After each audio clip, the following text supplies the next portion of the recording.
Good morning. Okay. If everyone could please take your seats. Good morning.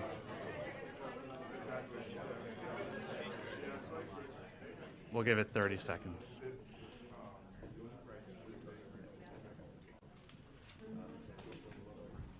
All right, good morning. I'm Josh Moskowitz. I lead financial access and impact partnerships at Citi, but I'm here today as a proud board member of the Center for an Urban Future. One of the things that I love about CUF is that it consistently raises the visibility of issues, opportunities, and ideas that often float under the radar of government officials and civic leaders. But even better, their ideas regularly spark officials to act with new policies and investments. CUF has done this for a variety of important but often overlooked issues, from low-income entrepreneurs and public libraries to CUNY. They've also increasingly done it with their research around the needs of New York City's parks and open spaces. CUF's 2018 report, A New Leaf, documented the infrastructure and maintenance challenges facing so many of our parks. It helped spur an historic $43 million increase in city funding for parks maintenance. I'm also proud to serve on the board of New Yorkers for Parks, and I know the vital role that equitable and thriving parks play in our city, which has become even more clear in recent years. But for years, even decades, New York City has struggled to provide sufficient funding for our parks. Last year, to help solve this chronic funding shortfall, CUF published another report that put forward 20 creative and specific ideas for generating new, recurring revenue streams to help fund the city's growing park needs. There were a lot of good ideas in the report, and I'm excited that today's event will zoom in on one of them, which is a modest expansion of concessions in parks across the 5 boroughs. This is an idea that could make parks even more appealing to New Yorkers while providing a much-needed source of dedicated revenue for parks citywide. Before we move forward, I want to take a moment to thank our funder, which is the City Park Foundation's NYC Green Fund. Without their support, we would not be here this morning. Also, a big thank you to all of our speakers, which includes Parks Commissioner Sue Donahue and City Council Parks Committee Chair Shekhar Krishnan. Thank you, and now I'd like to turn it over to CUF's Executive Director, Jonathan Bowles.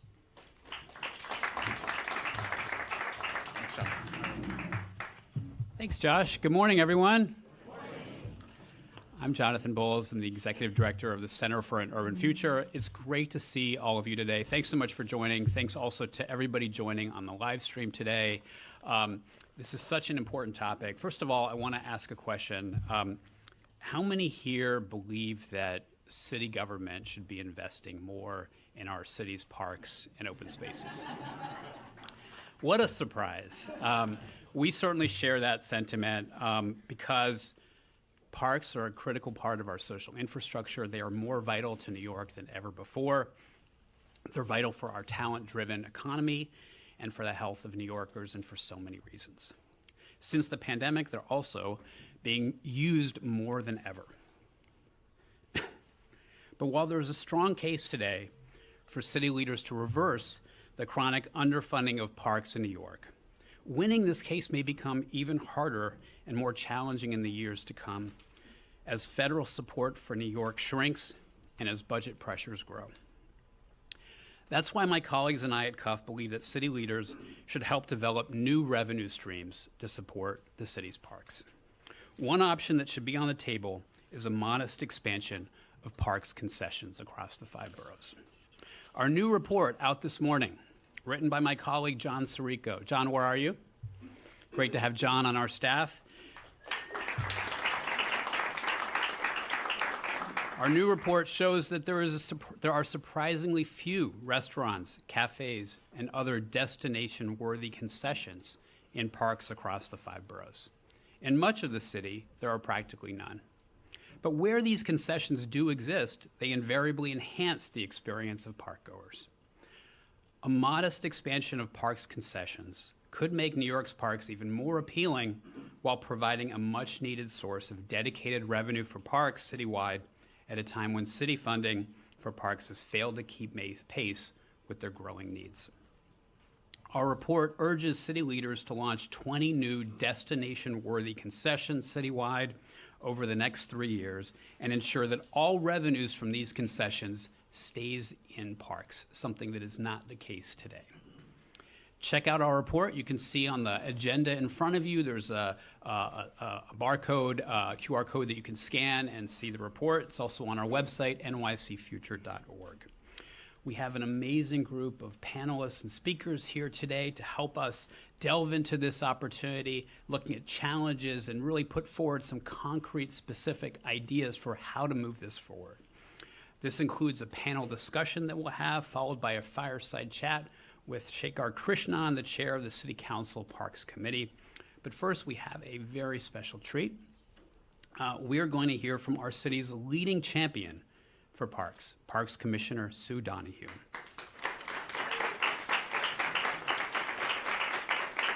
We are so delighted to have Commissioner Donoghue here today.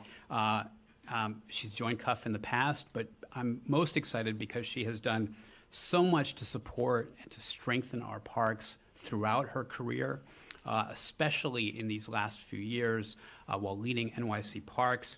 And I want to say that among the many things that she has done at City Hall to support parks, she's actually helped expand parks concessions. So we really value her thoughts around these issues today and are excited to have her join us. So please join me in giving a warm welcome to Commissioner Donoghue.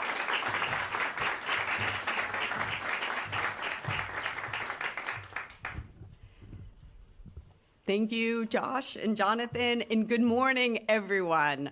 For starters, I must thank the Center for an Urban Future for hosting this important conversation, and more broadly, for their incredible work, always, in advocating for our public spaces. CUF plays such an important role generating innovative ideas for caring for our city's parks. And it's this kind of creative thinking that is so critical and precisely what enables great collaboration between the public and private sectors. So if I'm a champion, I am joined by great champions here this morning in CUF and so many of our partners that are in the room that also help make our parks thrive. And more than ever, we all know that we need our parks to thrive. Last month, we marked in the city the five-year anniversary of the COVID-19 pandemic in our city. I think we can all remember just how profoundly this changed our city. During the pandemic, it was our public parks that served as critical community spaces, places of refuge and connection at a time when so much of our daily life had been upended. Since then, our parks have not lost any of their importance. In fact, investing in our public spaces is critical to solving some of the most pressing issues that currently face our city and the country. Whether it's combating the nationwide epidemic of loneliness, meeting the challenges of climate change, or promoting public health and public safety. We know that a robust public park network is essential to an equitable, livable city. To meet these challenges, we at the Parks Department are investing $3.2 billion across 10 strategic initiatives through our Vital Parks for All framework. A key insight of our Vital Parks approach is recognizing that our parks and green spaces are not luxuries, but essential living infrastructure. From pools and recreation centers to wild forests and waterfronts, our park system is a shared public resource that our city needs to thrive. Investing in our parks is not a luxury, it is a necessity. And I'm excited for today's discussion, the group of panelists that you've invited here today, about supporting our parks by tapping the potential of our incredible concessions. Across the 5 boroughs, there are currently about 400 concessions in New York City parks. The concession offerings are so varied in our public spaces today, Our public parks host ice skating rinks, tennis courts, horse riding stables, marinas, carousels, farmers market, and Christmas tree sales, and rentals for bikes and for kayaks. And of course, our concessions are where New Yorkers and visitors alike can enjoy delicious food, from full-service restaurants to snack bars, food trucks, and carts. Almost from the beginning of the park system, concessions have helped deliver important amenities for the public. The first formal concessions were already in place as early as the 1860s, with the introduction of a restaurant and boat rides in Central Park. Since then, concessions have helped our parks to become more vibrant. They activate and enliven our city parks. They might make our parks safer, more vibrant, and they serve as hubs where people can come together throughout the community. And we know that they are environments where New Yorkers can celebrate important life milestones and make lifelong memories. Our concessions are also a critical piece of the local economy. Last fiscal year, we registered approximately $160 million in concession contracts. I want to give a big shout out. We've got David Cerrone here this morning, who's going to be part of your panel, oversees so much of that work, and it's not easy. Our concessions range from established major companies to individual entrepreneurs. They provide unique, low-cost, low-overhead opportunities you just can't find anywhere else. This unique opportunity often gives budding entrepreneurs, many of them first-time business owners, a way to get a foothold in the local economy and chase a piece of the American dream. Altogether, our concessions create thousands of jobs, from the cook operating one of the mobile push carts, to the person renting bicycles and kayaks, to the instructor giving horseback riding lessons in one of our beautiful stables. Behind each one of our concessions are the people who operate them. They are the true success stories. But it's also, we have to acknowledge, it's tough work to operate a business in a New York City park, especially if you're an entrepreneur just starting out. To run a business in a public park is really harder than a lot of other places. Operating in a park presents a business with challenges you wouldn't encounter in a traditional storefront. It's weather dependent. People don't come to our parks when it's rainy or it's cold. And as we continue this conversation, we must keep in mind how challenging it can be to keep a business afloat in this type of unique environment.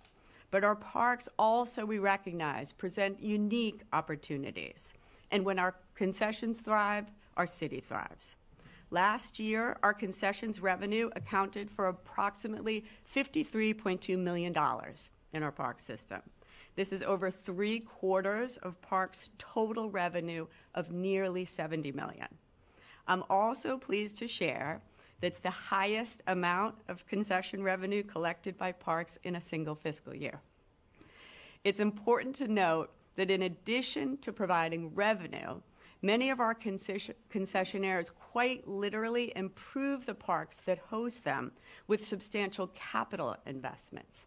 And so that's what is important to us. We look at both revenue generated, but also the money these concessionaires are putting back into our parks. Our concessionaires directly fund important work on park facilities, adding new restrooms that help the public enjoy our parks even longer, expanding workspaces, important workspaces for our M&O needs, and equipping our facilities with new green infrastructure that make our city more sustainable and resilient. One great example of this, if I can give you one, is the recent transformation. Many of you may know the McCarren Park House in Brooklyn. The park house at McCarren had been in such serious disrepair, the building was closed to the public. Thanks to a substantial investment by our concessionaires, this building was completely revitalized with a new dining area, refreshed historic brick detailing, and importantly, new public restrooms. This incredible project was recognized with a Design Excellence Award from the Public Design Commission. Our concessionaires invested $3 million into renovating that park house facility for us in Brooklyn. This same project had the city taken it on, would cost upwards of $10 million. Another great example of our concessionaire's investment is the investment one concessionaire has made on Randall's Island.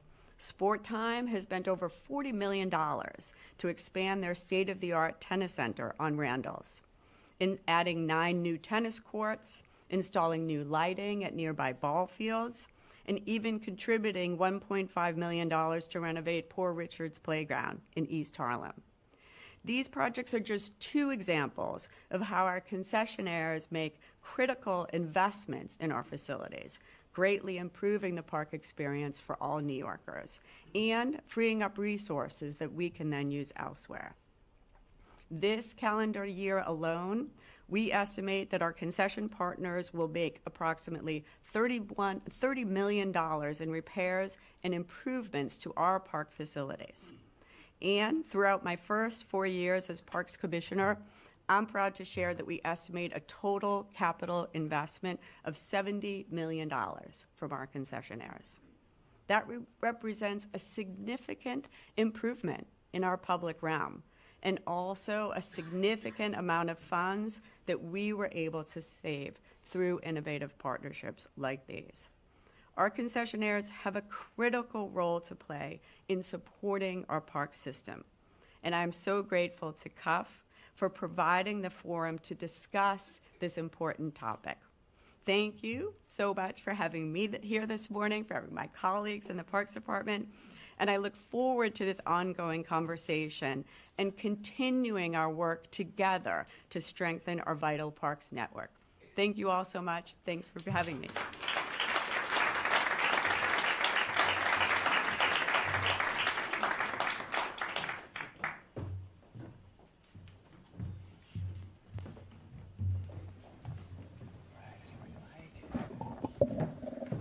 Anywhere's fine. Yeah, come on all the way over.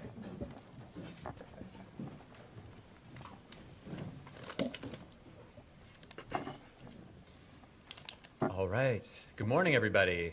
Good morning. Great to see everyone here today. Thank you so much for joining us, and all of you watching online. I think we have about 100 or so folks tuned in to the live stream. Welcome. My name is Eli Dvorkin. I'm the Editorial and Policy Director at Center for an Urban Future, and it's my great pleasure to moderate today's conversation. As Jonathan mentioned earlier, all the information on our amazing panelists are, if you scan the QR code in your programs, their full bios are there. But let me just briefly introduce who we have up here with us today, and then we'll get right into the conversation. So to my left is Claire Newman. Claire is the president and CEO of the Trust for Governors Island. To her left is Eric Landau, the president of Brooklyn Bridge Park Corporation. We're joined today by Arthi Krishnamurthy, who is senior principal at 10 Burke and a board member of the Queens Museum in Flushing Meadows. John Sirico, my colleague at Center for an Urban Future, our senior fellow for climate and opportunity, and Alan Van Capel, who is the president of the Highline. Welcome to all of you. Thank you so much for joining us today. And we will be joined later in this conversation by David Cerrone from the Parks Department. So let's begin. Alan, I'll start with you. We were talking earlier this last week about the challenges facing our parks today, the challenges around chronic underfunding, what that means for the experiences of park goers. And as Jonathan mentioned earlier, we've got a looming fiscal crisis. I mean, structurally, the city has a budget gap in the out years of $8 to $10 billion. And in addition, we received a record $9 billion from the federal government last year, which may be entirely under threat. So given all of these challenges that city policymakers are facing in terms of funding a record budget, and the fact that over years, if not decades, the city struggled to fund parks adequately, when it comes to funding, what's the problem? Snap my fingers right now and fix that. I think, first of all, I just want to give another round of applause to our Parks Commissioner, Sue Donahue. Talk about somebody who is able to make lemonade out of lemons. You're handed an underfunded, understaffed agency and an administration that sometimes has other priorities, yet millions and millions of New Yorkers are counting on their local parks every single day, and you have to try to make magic happen almost out of nothing, and it's pulling rabbits and rabbits out of hat. And I know there's a lot you can say about this administration, but one thing I can say for certainty is that a bright, shining beacon in it has been our Parks Commissioner. And so thank you, Sue, and your entire team for the work that you have done. It's interesting. I feel like I live in two worlds. I ride the M14 bus, to work, and I go to the High Line where 99% of our budget is privately fundraised for, right? So we have to raise $20 million a year to keep our operations going, of which some of that is concessions. But then I go home each night, and my local park is Luther Gulick Park, which had been one of the worst parks in the city, had major investments, but doesn't have a dedicated staff to care for it because there's just no funding. So I live in those two worlds. The idea today that we live in one of the richest cities and that our parks are so woefully underfunded is an embarrassment, and total embarrassment. The fact that our budget for parks is 0.6%, and we sit here as advocates and we fight for a $17 million restoration of something that was taken from us, and then we are supposed to cheer when they give it back to us, is an insult to every single person who cares about parks. And when you look at the amount of money, a $117 billion budget, and under $700 million are for 1,700 parks, 30,000 acres, that's a policy choice. That doesn't happen by accident. That happens because someone says, we don't care about this, and so we're not going to fund it. And so every single elected official that says, we love our local parks, but you don't because you're not funding it. I'm so tired of hearing elected officials say how much they love their local park, but then when the budget comes, they don't fund them. And we know, for all the reasons Sue said, that we have to, of what the parks are doing for our city and for the people who live in them. But this is a policy choice. And what's going to happen, and you don't have to be Kreskin to figure it out, is that there are going to be budget cuts. And then suddenly they're going to say, the reason why we can't fund you even more is because of these budget cuts. But what was the excuse in the good years that we weren't funded? So I think something has to change there. And the rules to open up concessions are so arcane and Byzantine that if you're not going to fund it, at least loosen up the rules to allow those of us who want to be entrepreneurial to do a better job of concessions and raising money. You can't have both.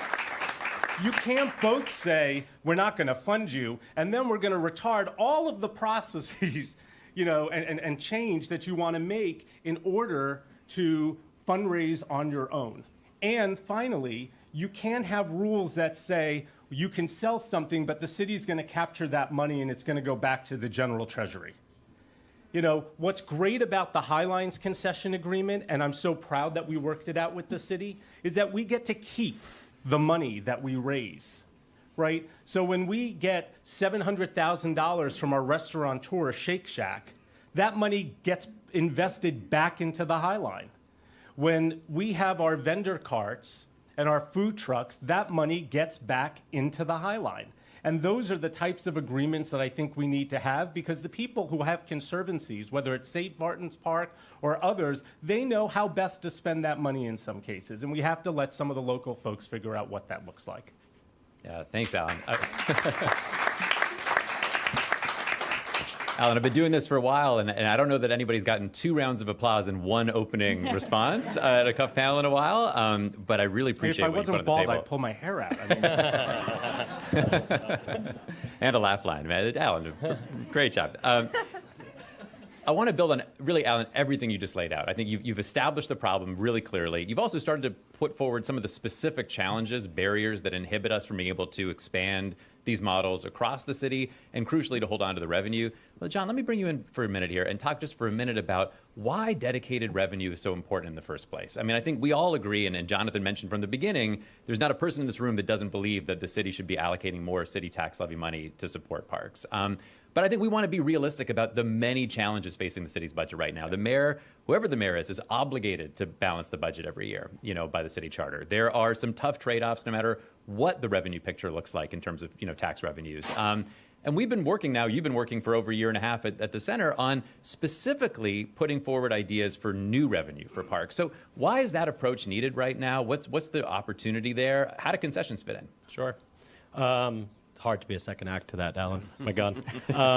So if we consider parks to be vital infrastructure, and I love the name of the new plan, Vital Parks for All, considering it to be vital infrastructure, much like we do the subways, our water mains, our roads, our bridges, then we have to start funding them like that. And this is something that, it's the case for many reasons, right? Like, it's really hard to plan in the future when you don't know how many gardeners or plumbers are going to have next year.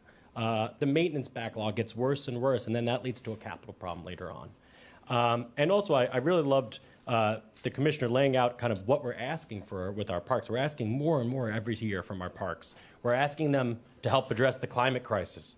We're also asking them to help address the loneliness crisis. We're asking them to be sources of recreation, leisure, commerce, and increasingly transportation. And at the end of the day, we're asking them also to be a park on top of all of that. And if you're going to do that, there needs to be dedicated resources every year that are not a slave to the budget process, that are not a slave to politics, and can just let the system keep humming along. And I think the why now question that I think about a lot is that New York City is really falling behind on this. Other cities, as they kind of see that in the wake of the pandemic, 5 years later, we still recognize that parks are really key to a livable city. It's the reason why New Yorkers want to be here, right? It's an ingredient. They love their parks so much. We have to start funding them like that. And I think other park systems, what you see are these dedicated streams of revenue. What you see are these plans, these 5 to 10 year plans where they know 5 years from now, renovation, 10 years from now, maintenance fund. Like, they kind of have this system laid out that's outside the budget cycle that allows for wealth to come in to pay for these parks and give them the resources they deserve. Well, thanks, John. We'll dig more into your research in a minute, but Art, I want to bring you in as well, in part because you're somebody that has a firsthand picture of what the consequences of underinvestment looks like for New Yorkers in our parks. You're a board member of the Queens Museum, stakeholder in Flushing Meadows. You spend a lot of time there. I guess I'm curious from your perspective, help us just understand a little bit better. What do you see when you explore Flushing Meadows with a designer's eye and point of view, thinking about community needs? What's the consequence of the underinvestment? And just to be clear, we're not saying that that's the Parks Department's underinvestment. We're saying chronic underinvestment for decades. The city's Parks Department headcount never recovered from the 1975 fiscal crisis, still down about 35% from where we were then. So what does that look like on the ground in Flushing Meadows? What do you see there? Where do you see as the unmet needs? Yeah, I'm really glad you talked about the Parks Department. I think they are doing a heroic job trying to maintain the park. Anthony Sama's here, who's administrator of Flushing Meadow Corona Park, and it's a park for the people, as all the parks of New York City are. Queens in particular, and that area, the neighborhoods that surround Flushing Meadow Corona Park have a very high density of housing, many people per household. So they come into the parks to get some reprieve, to get some space, to get some air, and they spend all day in the park. They have several meals in the park. So there is a great demand for concessions. And that demand today is unmet. And so we have an ad hoc arrangement of vendors who come from the local neighborhoods. They are not permitted, and they come and they have an arduous task every single day to set up. It takes them about 2 to 3 hours to set up in the day. They park their vans, husband and wife. They pull their coolers with chilled goods. Chilled goods in those coolers are often marinating meats. So let's think about that from a sanitation and hygiene point of view. Okay, so they're pulling that, they're pulling their dry goods, they're pulling their tents, their cooking utensils, their cooking equipment, they're bringing chairs, tables, music. And by about 11 noon, they're bumping. They've got so many people under their tent, and they are filling a wonderful need for vibrancy and also just for food service in that park. It's hard to maintain. It's hard to maintain. It puts a lot of pressure on the maintenance staff. There's a trash issue. There's footfall that is hurting the plants and the grass around that area. Flushing meadows on the ashes, as we all know. And there is already drainage issues throughout the park that needs care. So I'm so excited to be part of this discussion, thinking about how can we keep these local, small vendors, how can we make the barriers to entry smaller so that they have a way to come in and really have that kind of authentic vibrancy of the park and support the park and really support the people that use them. Yeah, thanks, Arthi. I mean, Eric and Claire, maybe bring you both in on this, partially because you both operate public green spaces, open spaces that have really benefited from concessions. I'd love for you to help us understand what that looks like. What are the benefits? How have you been able to create spaces that work for concessionaires? What do you see as the opportunity for the city to potentially replicate more of what's working on Governor's Island and in Brooklyn Bridge Park?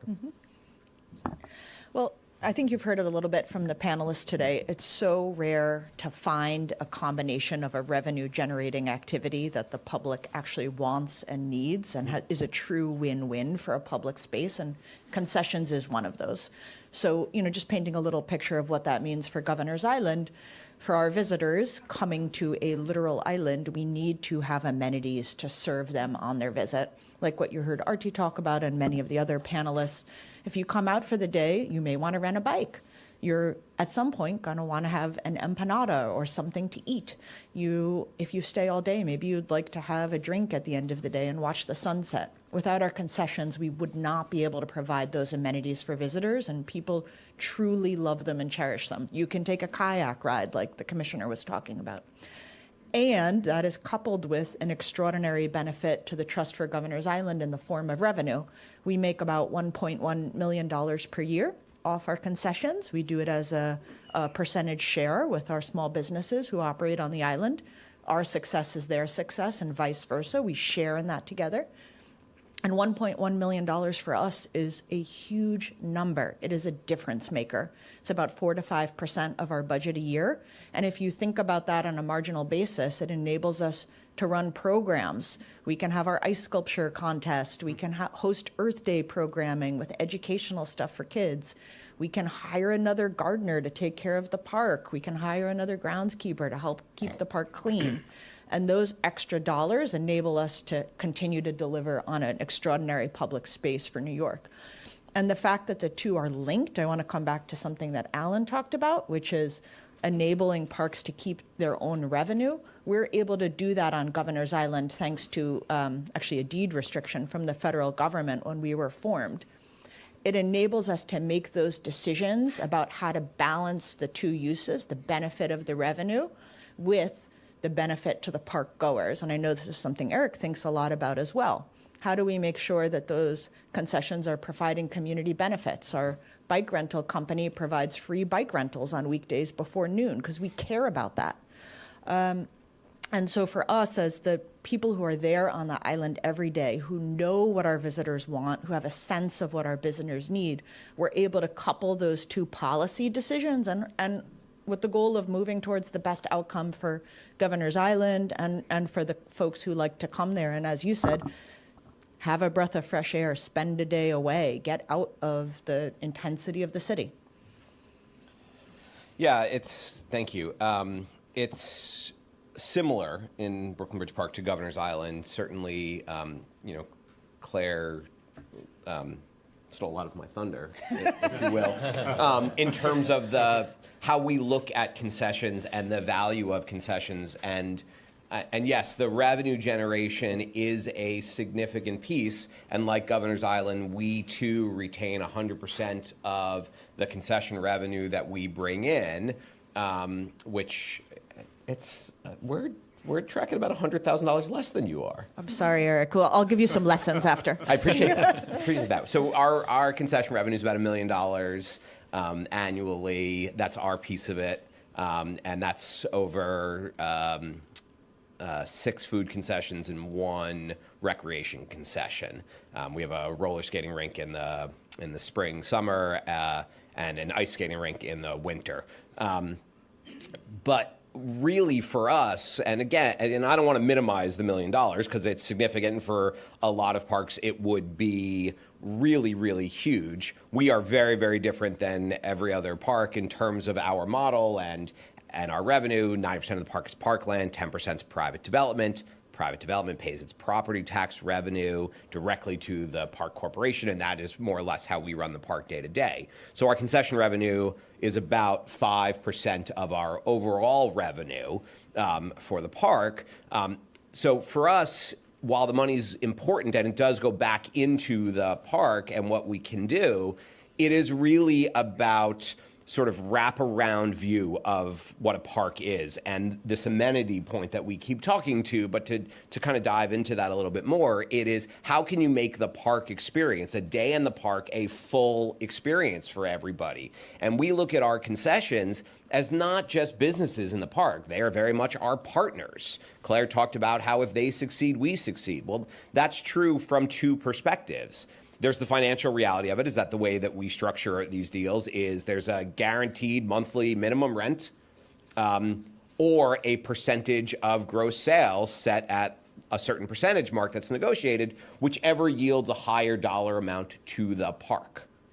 So that's obviously one. But the second is, again, creating a full park that is providing all the things that New Yorkers want when they come to Brooklyn Bridge Park. And so our concessions are a good mix of full meals to ice cream to, we had a fancy lemonade stand at one point. And so it is all about how are you creating that full environment.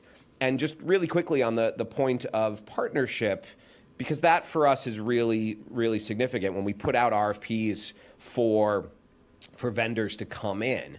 Treating them like they are your partners, not like they are just businesses taking up space, is hugely important. The commissioner talked about the capital investments that concessionaires make, whether it's a bathroom or it's they're funding things like green infrastructure. That's hugely important. And the way that that is most successful is if the park leadership treats them not as a business, but as a partnership.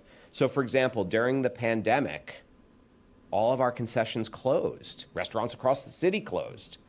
And all of these concessionaires in the park, again, we had 6 food concessions. They all came to us and they said, so we owe you this monthly rent. And we said, no, you don't. We're changing all of our concession agreements during the first 2 years of the pandemic. We changed every single concession agreement and we zeroed out the monthly rent. We said, you just owe us a percentage of gross sales. They said, well, we don't have any gross sales. I said, I guess that means you don't owe us anything. One of our vendors at the time was Ample Hills. Pre-bankruptcy number 2. And he cried and said, none of my other landlords, they had, a dozen locations around the city. He cried, he said, not a single other landlord of mine is doing this. And I said, well, because it's not a business relationship. This is a partnership. And if you do well, we do well. And it's about the entire experience here. That's really helpful. I think, hearing those examples from your park, so powerful, your open spaces, I think we're interested in this conversation and figuring out what's getting in the way of being able to do more of everything you're describing. And John, maybe I'll start with you, but I'd love to hear everybody's thoughts about this. One of the many findings in your report, John, out this morning that really struck me was that just 7 conservancies or nonprofit partner groups collectively generate over $60 million in concessions revenue alone. That is more than the New York City Parks Department does. And it's absolutely true that number, Parks number, almost 53 million, is a record high. But it gives you a sense of what's possible through these nonprofit partnerships. So John, I'd like to start with you and hear everybody's thoughts about this. What is it about that model that makes concessions agreements more doable, that allows for more of that revenue, or all of it in many cases, to be held onto by those local parks? What are the challenges that are standing in the way of replicating what's working or expanding those models to more parts of the city? Sure. I think also just Claire and Eric, I loved hearing about the concessions kind of experiences. Some of my favorite memories of last summer were at concessions in your parks. Like my friend rented out the glamping site on Governor's Island for her birthday, which was incredible. And then Pilot, the cocktail bar that's on a boat in Brooklyn Bridge Park, which you haven't been to yet. A 1920s schooner. Yeah, definitely check it out if it's not a rocky tide that night. It was the night I was there. Time your Dramamine. So our research really outlined 3 key challenges. The first one, I think, is the core one, which is unless you have a Parks Conservancy or a partner that has a revenue sharing agreement, the money from concessions doesn't go back to parks. It goes back to the city's general fund. Now, Parks isn't the only agency that has to follow this. This is largely a result of the fiscal crisis in the 1970s, but the parks generated in parks does not go back to parks. I think that's the core issue here. The second issue that we looked at, the second challenge, was that a lot of the parks properties that could be these amazing concessions really require huge capital investment.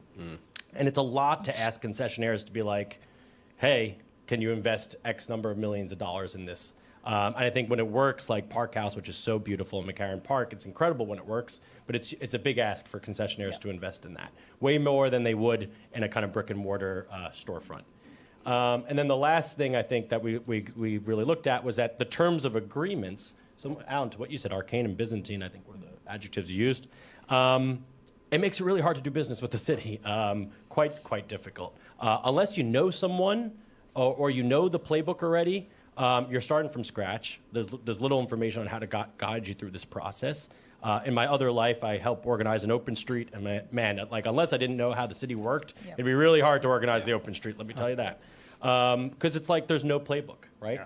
And then also the terms of agreements, short-term leases, termination by will, which is the city doesn't think you're doing a good job, contract's over. And also some other kind of technical guidelines makes it really hard to do business with the city. Again, the Parks Department is following the rules that were given to them. It is by no means at their discretion or by their choice, but it makes it quite hard. I think to address those challenges, you really have to have a city hall effort to really address those challenges one by one from the top down. And that's what we looked at in the report. Well, I'd love to bring other folks in, either specific thoughts about the challenges of doing more, if we kind of have this vision of even just 20 new kind of destination-worthy concessions, building on John's points or other challenges that might come up. But I'd love everybody's thoughts about what's getting in the way. So let me just jump in on a couple of things. My understanding, and I am certainly not the expert in this, but my understanding is that the reason that they are license agreements as opposed to leases, for example, has to do with parkland alienation and if your a license agreement is terminal will because it's still remaining park space. We deal with lots of entities, obviously lots of concessionaires, from the small kind of mom and pop startup to, our original ice skating rink was run by IMG and Brooklyn Sports and Entertainment that runs Barclays. And IMG is a subsidiary of Endeavor, which is the CEO is Ari Emanuel. And my understanding is that if you watched Entourage, Jeremy Piven doesn't even really scratch the surface of who Ari Emanuel is. And there was a terminable at will clause in there. And so Ari's lawyer said to us, absolutely not. Why would we? And we said, well, this is how it works in the city. And the reality of it is that, sure, it's terminable at will. We've never terminated anybody at will. If we had a history of just being yep, you weren't great, so that 10-year deal that we signed with you, go. Nobody would ever do business with us. And that was and if you have someone that can kind of look past that and get to okay, that makes logical sense. Yes, this is a clause for various legal reasons. What more can the city do? Yes, I agree, and I don't know the specifics of the McCarren Park House, and I'm really excited that David is coming up next and can shed some light on some of this. There are significant capital investments that need to be made. I live on the east side of Prospect Park, and there is this old building right on the corner of Parkside and Ocean. And back when I was staff at Prospect Park years ago, I couldn't tell you what was in the building, but it's very old and dilapidated. But maybe that could be something really interesting. I'm sure it needs millions of dollars in capital investment. And is there an opportunity where you go to concessionaires or you put out an RFP and you say, here's the facility, here's what we're looking for. You make the capital investment. you don't pay us anything until you recoup that investment. It's not getting at the revenue picture in the short term, but it is in the long term potentially, and it is improving that area of the park and providing that amenity. And so again, I'm excited, David, for when you come up and you can tell me if this is crazy or whether or not this is what you guys are doing, but I'm very struck by this. I want to jump in as well and talk a little bit about the cost question, which, John, you highlighted, and I think we heard from the commissioner about as well, and credit to previous presidents of the Trust for Governor's Island who sort of came up with a low-cost way to add more concessions, like Michael Samuelian and Leslie Koch. But what we have been able to do on the island, because we suffer from the same cost constraints as the city does in terms of doing a major capital project, I mean, you heard some of the figures. We're talking 8 figures to build out a permanent concession in a park. And what we did is we invested in a certain section in the park and something really straightforward and simple, which was a fitted out shipping container. And we met all of the DOH requirements, and we worked with the shipping container contractor in New Jersey. And for $40,000, we plugged in a concession. And $40,000 compared to $40 million, everyone here can do that math. And I think what that enabled us to do is, as Eric was saying, really work with sort of smaller mom and pop food and beverage providers where we could say to them, no, we bought the concession. We have hooked it up to a water line and we've hooked it up to electricity, and all you need to do is move in your equipment and hang up your sign. And I think what that gets us around is some of those questions about, well, gosh, what happens if it doesn't work out? What happens if I don't make my sales? What happens if you decide to terminate us? And really give folks a chance to sort of, it enabled us actually to sort of fail quickly. Like, let's just do this, let's make this investment and let's see how it's picked up. And, you can make these things really fabulous, and we think we've done that in Liggett Terrace of the park. What that's also helped us with is creating a sort of pipeline for these small businesses where, maybe you start off with a mobile cart, then maybe you moved into a shipping container, then maybe you take on one of the larger concessions on the island that does require investment. And that's a growth story we've actually seen on the island and that we've been really happy with. And so I think just getting a little bit more creative about, let's just give it a try, let's think about a quick and dirty way to do this and see if it works, has helped us in our sort of scrappy startup phase. Art, they want to bring you in here with the designer's eye. I mean, we'll dig back more into some of the other policy issues here, but when you look at a park like Flushing Meadows, and I think when we spoke, you mentioned some of the thinking that Claire just mentioned for Governor's Island. But what do you see as the opportunities there? Are there design solutions that strike you as kind of big opportunities for a park like Flushing Meadows to add more concessions? Yeah, absolutely. I mean, I don't think the $40 million price tag is possible, or for vendors to come in, $3 million even, to come in and take that on. What I do think is very possible, and other cities have done this and tested it, are lightweight infrastructure spines that sit near the borders of the park that can offer electricity for plug-in, then offer chill storage, dry storage, canopy seating, very important bathrooms for patrons. This can be a pretty lightweight construction and, provide vendors, small vendors, ability to plug in at low cost. So I think this can be, as a designer, I think about design solutions. We can design for this. We can actually design for this in a way that is easy to maintain for parks and lowers the barriers to entry for small vendors to vitalize these parks. That's great, Art. I mean, Alan, John, other thoughts about solutions here, recommendations, things you'd like to see the next mayor take on or that the city should champion? I recently visited a park in Mexico City that La Mexicana, the High Line runs a network of 47 different projects around North America that are sort of High Line-esque. They're in various stages of development, and one of them is in Mexico City, and they value captured the area around it. And so all the concessions that are happening in and around this park are funding the operations of the park. I think You know, when you pass by neighborhood parks, particularly this time of year, you start hearing the sound of Mr. Softy and the ice cream trucks, and I just keep on thinking, why aren't we getting any of that money?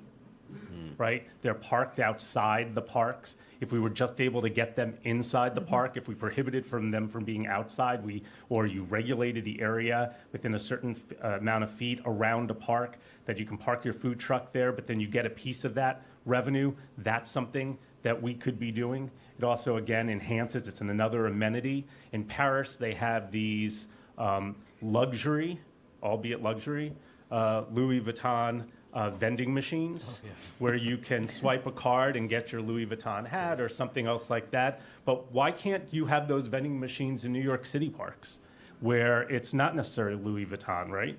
But it's a Parks hat, right? It's a Parks t-shirt. It's Concessions. It's a baseball. It's, you know, something else that you would use, a Frisbee. And so that locks up. There are these little things that close it up so it can't be vandalized at night. But you just need an outlet to plug it in, and that's, you know, don't need anybody to run it. You just need a company to service it, and you can deliver revenue off of it. It may not be a lot of revenue, but to tell you the truth, some of the smaller parks in and around the city don't need the $1 million plus that we're making, right? Making $20,000 or $25,000, that allows you to have somebody who's keeping your gardens clean or doing other vital, important work in the parks. Right. Those are the things that really matter. And where we see those infrastructure, those buildings, it's really important that the city think of other places to put their M&O staff so that we can free up those buildings for concessions. And we can free up those buildings so people can make an investment. And, you know, it's really hard, by the way, to do this work. It's particularly hard on the High Line because you have vendors that want to sell on the High Line because we'll have, you know, over 6 million people visit us this year. But doing it 30 feet in the sky, everything is much harder to get carts up and whatnot. We have 7 kiosks and two vendor carts. And one of the things that we've done over the last year is we changed our RFP to make it so that the folks that are bidding to be up there have to sell food at a price point that families like mine could have accessed when I was growing up, because I don't want to pay, you know, $8 for a bottle of water, right? Or, you know, $8 for an ice cream. I want to have something that's affordable that every family in our neighborhood can access. And so now we have vendors across the High Line where some of the items might be a little more expensive, but there's something on everybody's menu that every family in our neighborhood can access. And what that does is it reinforces the idea that you belong in the parks. Yep. Not that you're welcome, but you belong in the parks. And so I think there's another message that vendors can also reinforce if it's done in a smart and thoughtful way. Can I build Please, on that? Yeah. I mean, the greatest fear would be you have the airport model of $8 bottles of water. You know, we don't Correct. want Hudson News. And also, I think what we really want is That might be the best line of this entire thing. But, you know, we also want really authentic experiences for every borough, for every park. It should feel of the place. Yes. Yeah. It, you know, Shake Shack might be right in one park, but it's not gonna right in Flushing Meadow Corona Park. You know, don't put a Panera there. It's not going to work. Right. Yeah. It's not right. So we have to find the pathways that enable those authentic solutions for each and every park. And I think it for me, it keeps coming back to the barriers to entry and really lessening those. Well, these thoughts are all incredibly helpful, and I think, you know, laying out some specific solutions, some design solutions, infrastructure, some lighter touch solutions. And I think, Alan, you're exactly right. There are, you know, hundreds and hundreds of parks that don't need necessarily $1 million a year, but where dedicated maintenance would go a long way. So I want to ask kind of the $53 million question, which is, how do we keep this money in parks? You know, understanding that the parks that are able to capture this revenue now have existing agreements in place that allow them to hold on to the revenue. Conservancies, which aren't easy to operate, that require a ton of fundraising to be able to sustain their own operations, even if the revenue from concessions helps with, you know, maintenance needs and other things.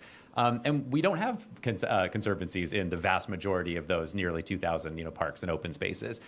So how do we hold on to the money? I'll start with you, John, but what are some solutions there? Yeah, sure. So also, I think thinking of Flushing Meadows so much with Queens Night Market, which to me is one of the most exciting parks. I don't think John might be here from the night market. Even though it's technically not on parkland, it very much feeds into Flushing Meadows so naturally. Proof of concept. Yeah, and all food has to be less than $5. Yeah. And like, It's a really good proof of concept. yeah. So how to keep the money in parks. So thinking about like, you shouldn't need a Parks Conservancy to have to do this. I think that's kind of a starting point, Yeah. right? And I think it's amazing what these conservancies, what you all can do. It's incredible. I spent a year working at Central Park Conservancy and see the work that entity has done. But I think that shouldn't be the kind of standard that we need because there's 1,700 parks that don't have these groups. So figuring out a way that we can have the same benefits of concessions, but they can still see the same benefits in these parks. Also, frankly, there's a lot of parks that cannot handle concessions that are like in the throat, they're far away from things, or like they just don't see a lot of footfall. These concessions don't work everywhere. So figuring out how they can also still benefit from this concessions revenue. In the report, we put forward an idea to have a revenue share agreement where with these kind of 20 destination-worthy concessions going forward, there would be an agreement where we would designate a trusted partner for that money to funnel through, and there's multiple trusted partners that do work in parks that would take future concessions revenue and be able to bring programming and bring maintenance. Additionally, we've called for in the past a parks maintenance fund, which would be able to capture future concessions revenue from future leases, but also the renewal of existing leases. With that idea, if you are a park that doesn't have a conservancy, an idea we've kicked around for some time was an 80-20 split. So 80% of that money that would be from this concession would stay in the park where the concession's based, and 20% of it would go to parks that can't handle a concession, underserved parks. Because again, you shouldn't have to be able to have a concession just to get the maintenance that your park deserves. And frankly, this leads to a lot of green gentrification. This leads to a lot of problems. But we should still create a systematic way to capture this revenue and spread it citywide to underserved parks. Thanks, John. Yeah, any other thoughts about this kind of key challenge around holding on to the revenue, or one other recommendation that you might have, and then we'll bring David up as well. Yeah, I mean, I think, Alan, you touched on it in your opening remarks, where there's a will, there's a way. And yes, the city has hundreds of laws on the books and regulations that are all there for very valid reasons, usually historical and, tracing back to the 1970s or wherever. But you can usually, with a willing partner, figure out a way around that kind of stuff, as long as it's on the up and up and transparent and clear why you're doing it. And you can't help but think of something like the City Parks Foundation as a partner that has this cross-cutting look at a lot of different parks. And why can't they have a sole source agreement to run concessions in parks? And I'm obviously not the Parks Commission. I'm sure these folks have looked hard at that type of thing, but you can imagine a world in which you have a partner like that, a trusted partner, like you were saying, John, who has expertise in how to do concessions, who has a little bit more nimbleness in terms of how they're able to strike these agreements, and who has the mission to help support parks across the city in a, as you said, equitable way, because not every park can generate the kind of revenue that some of the ones on the panel can, and who can help get this done for the city, and who can help get it done for the commissioner and for parks that, I live in the same neighborhood as Alan, and my kid goes to Luther Gullick and Seward Park, and there's zero concessions there. Right. And I would like that. I would like to be able to sit with him in the park all day and just get a small snack. I mean, it's sort of nuts. Yeah. In a previous world, 20 plus years ago, I ran a campaign to win marriage equality in New York. And when we were trying to argue in Albany about what comes with a New York State marriage license, I said there are all these rights and responsibilities. And someone had said, well, but what are they exactly? And then we actually counted them. 1,324 different rights and responsibilities that come with the New York State marriage license. 1,100, by the way, for the federal government. But I think what this is going to take is for a group of people to go through the laws and code and to literally chronicle every single rule that's prohibiting, entrepreneurial, expansion in our public parks. And to literally chronicle and list them and to say, these are the changes, because no council member has the staff to go and do that. The council committees don't have the staff to do that. The Parks Committee don't have the staffs to do that. And while it sounds like a great idea, nobody knows where to start. So it's up to us to figure out which are the 10, 20 first things that need to be addressed and replace with what, and then be the ones to offer those concrete solutions to them. Because if we're waiting for them, it's almost like no one's coming to save us. No one is coming to save us. They're not, because structurally, they're not equipped to come up with those solutions. They're equipped to work within the framework that they've been given. So we have to be the ones to say, these are the 10 things that are prohibiting, concessions or anything else. We also make a ton of money from renting out our park. Our agreement with the city says that we could rent out certain pieces of the High Line 23 times a year. On average, we do it about 12 times a year, but we restrict it for the things that we can make $150,000 on. So if Kate Spade wants to do a fashion show on the High Line, but there are locations in every park in the city that could be rented out, and that rental income should go back into the parks. And there are lots of different things that you can be renting out parks for. And while it's not advantageous, and people will say, well, you really don't want to rent out the parks because then it's not public and the whole thing. But if they're not going to fund us, then those are the choices that they're forcing us to make. And so until they change how they're funding us, then everything to me needs to be on the table. Yeah, thanks, Al. I just want to piggyback off that real quick. With, you know what I want to do is, though, real quick, Yeah. John, is let me bring up David Cerrone first. David, do you mind coming up and joining us? David, welcome. David is Assistant Commissioner for Business Development for New York City Parks. So, David, your ears must be burning because we're talking your wheelhouse, all morning. And John, I'll come back to you in just a second. Sure. But David, I want to bring you in on this. We heard from the commissioner, obviously passionate about the successes that you've achieved in boosting concessions revenue. I think some real success stories just from the last couple of years, and certainly McCarren Park House is probably my personal favorite. But before I get back to you, John, I just wanted, David, ask you a little bit about what do you see as the biggest opportunities out there in the parks right now? When you kind of consider all the potential for where concessions could add value for park goers, create revenue. We've gotten to this point about you don't get to keep the revenue, but when you just look at the landscape of 30,000 acres, what are you excited about? What do you see as the opportunities ahead for concessions? Well, I think, first I just want to say, this is a wonderful panel. I could listen to everyone here talk for hours and hours. So really enjoyed it. And I also want to say I was Luther Gulick Park, message received. I just texted my colleagues. We'll get But started on that thank you for the right away. bathrooms there. That we really appreciate that. Yeah. In terms of opportunities, there's three main benefits from concessions. There's capital improvements, as the commissioner talked about. There's revenue, which we all know about, and then there's something that a number of the panel members touched on, which is programming and benefits. And I really love, Alan, when you talk about affordability. And making sure that concessions are accessible for everyone.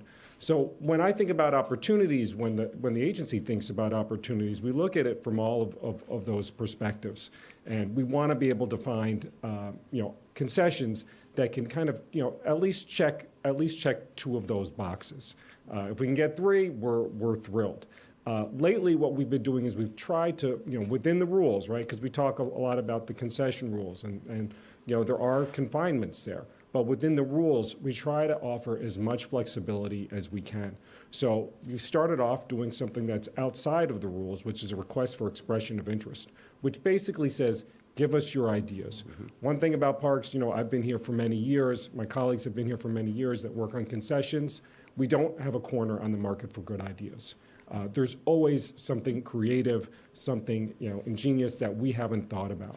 So we will work with the community boards. We will work with elected officials. We'll work with stakeholder groups. We want to get the word out, and we say, tell us what your ideas are. How do you see this space working? So once we have a concession and then we have to move to an RFP, we have something that has broad support. It's a concept that we know is going to work, that we believe that people will buy into in terms of their excitedness and a long-term plan for success. So we look at that, and then we also try to create multi-sport facilities, something that can offer food, something that can offer different amenities, and let people come to the table with those sorts of ideas. And that's something that I feel like the best way to put it is it kind of covers all our bases. It's harder to rate, so we do have to work more with the law department how we rate that. How do you rate someone that is going to do a tennis concession versus a catering concession, right? And are there overlaps? But when we think about opportunities, that's probably the biggest areas. We try to create more flexibility, better ideas, and more of a community support for those ideas when we put them out. Yeah, thanks, David. Well, I want to hear more of those ideas from all of you. I think, John, you wanted to come back in. A recommendation from the report, or for all of you, other ideas where you look out at the city's 30,000 acres and think, why isn't this a concession? Or here's an opportunity that we haven't seized yet. Yeah. So I kind of going back to Alan, your point about going through the rules, right? One thing we put forward in the report is to think about amending the city charter. And that's for kind of two reasons. One, Parks was put into this position, specifically because one, Robert Moses ran the Parks Department for several decades and with unchecked power. So there's a lot of discontent by the 60s and 70s towards him. And then also the fiscal crisis happened, right? Where we were responding to a lot of fiscal mismanagement, nepotism, corruption, and we took that power away from agencies to raise revenue. It's not the 70s anymore. And I think we're 50 years later, it's 2025, we're in the shadow of Robert Moses, and also we're in a completely different city. But I think that system largely put parks in a position where they had to figure out, a smaller and smaller share of the budget. And I think it might be time to amend the city charter, look at what we can do there, to think through, is this the right system going forward? Was it the right system? Should we change it in 2025? Thanks, John. Yeah, other thoughts about where you all think there's opportunity that we haven't met today? I really love Alan's idea on the vending machine for park accoutrement, if you will. I've got a guy on my team who keeps having this idea that we need to have a park general store as one of our concessions, where you can buy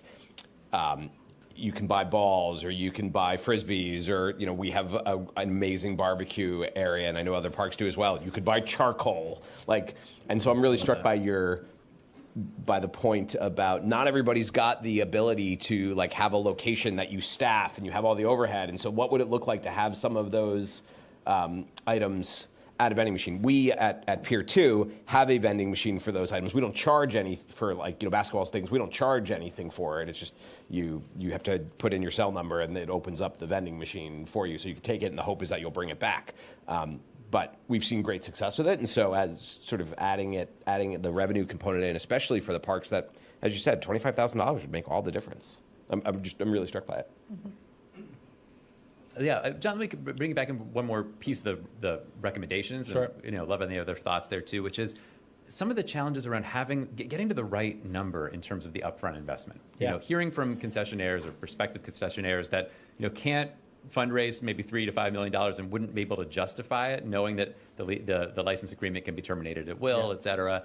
But where potentially, if the city were able to make a space more rentable, for lack of a better term, more license agreement ready, or that there was an opportunity that we're not quite seizing today. And I was struck in the report you mentioned, and David, maybe you could speak to this as well, a project underway in Orchard Beach in the Bronx, which has brought in EDC as a partner, which has a lot of experience with, making those kinds of capital investments and, real estate assets to be able to make them ultimately profitable. Now, the goals there aren't just generating revenue. Obviously, it's bringing concessions to the beach. It's, an opportunity for small businesses.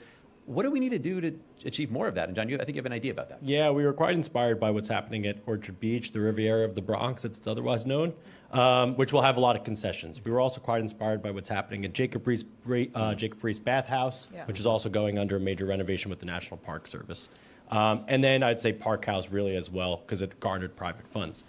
We put forward an idea for a concessions investment fund, which would be a partnership between EDC and Parks Department to really shore up capital for these parks properties so they can be viable for concessions. Whether that's a revolving loan fund, whether that's a kind of low interest loan fund, but really getting to a point where these parks properties can be brought online. One that came to mind a lot was Transmitter Park, the radio station there, which is beautiful. We're in NYC. It used to be transmitted from Transmitter Park in Greenpoint. The building is falling into the East River right now. And the amount of money it needs is, millions and millions of dollars, but it could be an incredible opportunity, could really activate that park.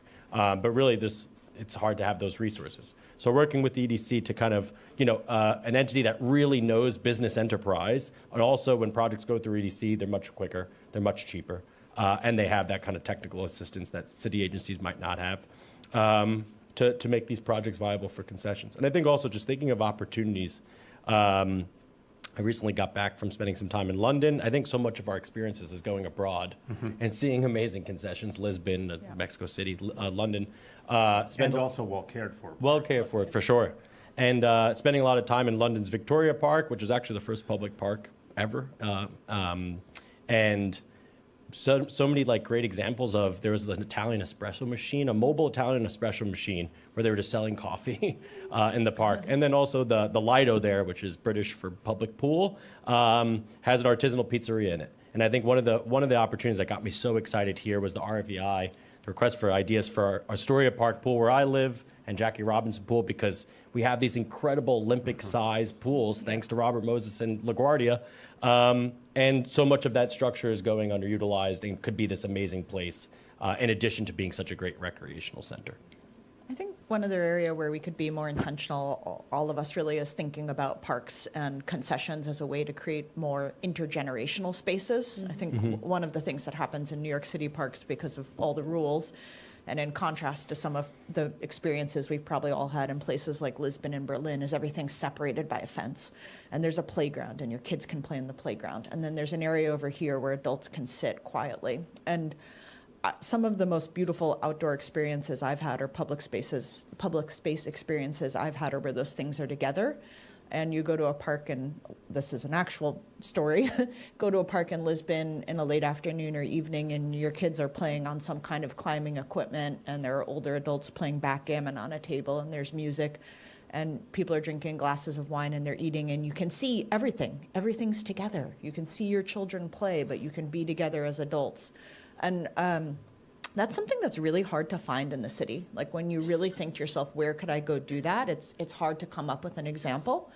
And I think naming that, and for ourselves on Governor's Island, we're trying to do this. Really, where can you bring three generations together to sit and be for a whole day, is something that, with a little bit more flexibility in the rules and going through that list, we could achieve. And you talking about pools made me think about that. And I love going to New York City public pools. And wouldn't it be nice if they were coupled with amenities? But they're not. Yeah. Claire, really quick follow-up. I mean, when in the report, we talk about some of the opportunities that could be year-round concessions. And one of those, we mentioned pools. They're open only, fraction of the year, but we have to pay for their maintenance and upkeep, 24/7, 365. John in the report mentions the idea of the roofs of pools, for instance, being concessions, places to eat and drink, but also the idea of a year-round spa, or bathhouse that's actually activated in the winter months. Having done something like that on Governor's Island, any lessons for the city there? Any thoughts about how to use more of those indoor spaces effectively? Yeah, I mean, the spa and the glamping, these were significant private sector investments, and I think that's where you start to butt up against a lot of these challenges that we're talking about. One thing that we're looking at right now for an area on the island near some of the piers on the northern side, which is a relatively safe space, is the idea of adopting some of these Nordic models where you have the outdoor sauna and you can actually do a cold plunge, which I think is really interesting, much more affordable in terms of standing up and the initial capital investment year round. Not everybody's going to want to do that, right? Like, not everyone wants to jump into the East River. I respect that. But, technically these waters are swimmable for 90% of the days of the year. And, there are places where where the barriers to entry for some of those types of amenities aren't so high, and where there's more affirmative thinking around year-round amenities. So to complement the spa, which, again, was a very significant investment by a private partner who has a 50-year lease or something in this nature, that's something that we're thinking about actively right now. That's great, Claire. Well, let me turn it over to our audience. I think the ideas could keep flowing from our panel, but we want to hear from all of you.